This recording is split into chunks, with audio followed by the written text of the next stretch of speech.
Blessings and welcome to today's Law Enforcement Daily Devotional. Today was a different kind of read and a different kind of study. We were in Ezekiel chapters 37, 38, and 39, and there are some incredible visions that Ezekiel gets from God.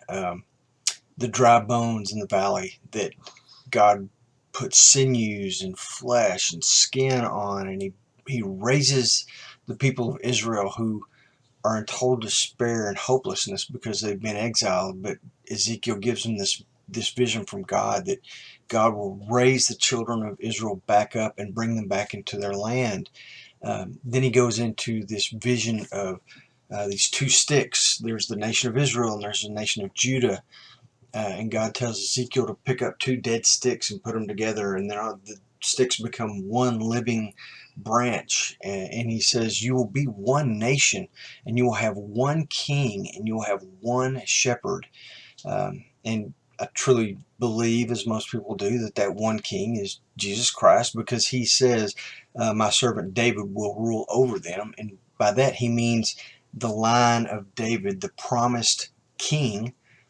And the last in the line of David was Jesus, and he will be the king, and he is the good shepherd. We know that.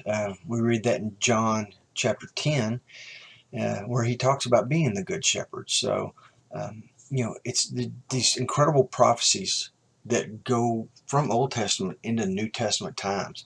And you can spend days, weeks, months studying just chapter 37, and I almost got sucked up into some of it. I found myself reading a bunch of stuff this morning and just going on and enjoying it, but realizing that there was way too much to put into even an 8-minute video, which is, I think, some of the longest ones I've done, and I don't want to do that to you today.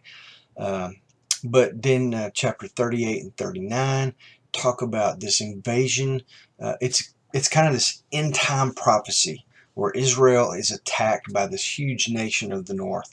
And again, reading commentaries and things this morning, there are so many different opinions. One is that this is not a literal prophecy of a nation coming down and attacking Israel. Others say it is a literal prophecy. Some equate Gog with Germany, which I don't understand, whatever. But most of them equate it with the great nation of the north, which would be Russia, and that Russia is the one that leads the attack on Israel. But I had made some notes in another Bible from years past that I looked at, and of all the things I read today, that's more convincing. In chapter 38, he says, Meshesh and Tubal. Well, these two names are descendants from Japheth, who was one of the three sons of Noah.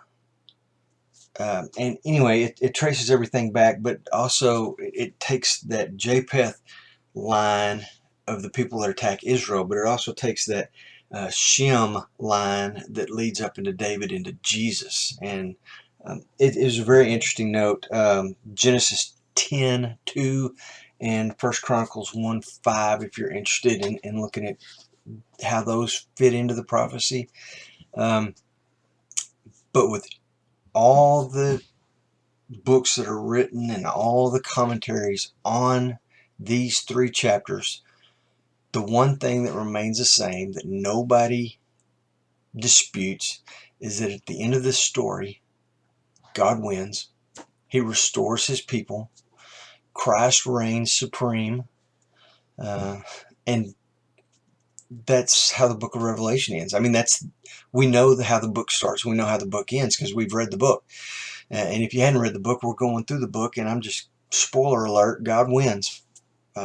Christianity and Israel is restored into this great nation that Jesus rules forever.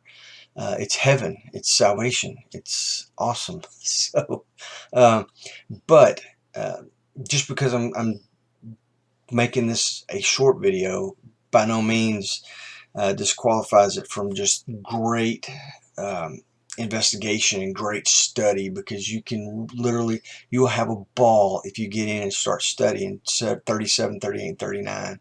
And I hope you do. I hope you have time for that. Tomorrow we're going to be in Ezekiel chapter, we're going to go backwards, chapter 32, read all of 32, then read chapter 33 up to verse 20 and then stop, and then go over to Daniel and read chapter 3. Daniel's got a lot of prophecy about end times too, so we're getting into some really fun, rich, deep study. But I hope you read ahead. Come back here tomorrow. Let's see if we can find some takeaways for life or takeaways from law enforcement, or both. In the meantime, you guys be safe.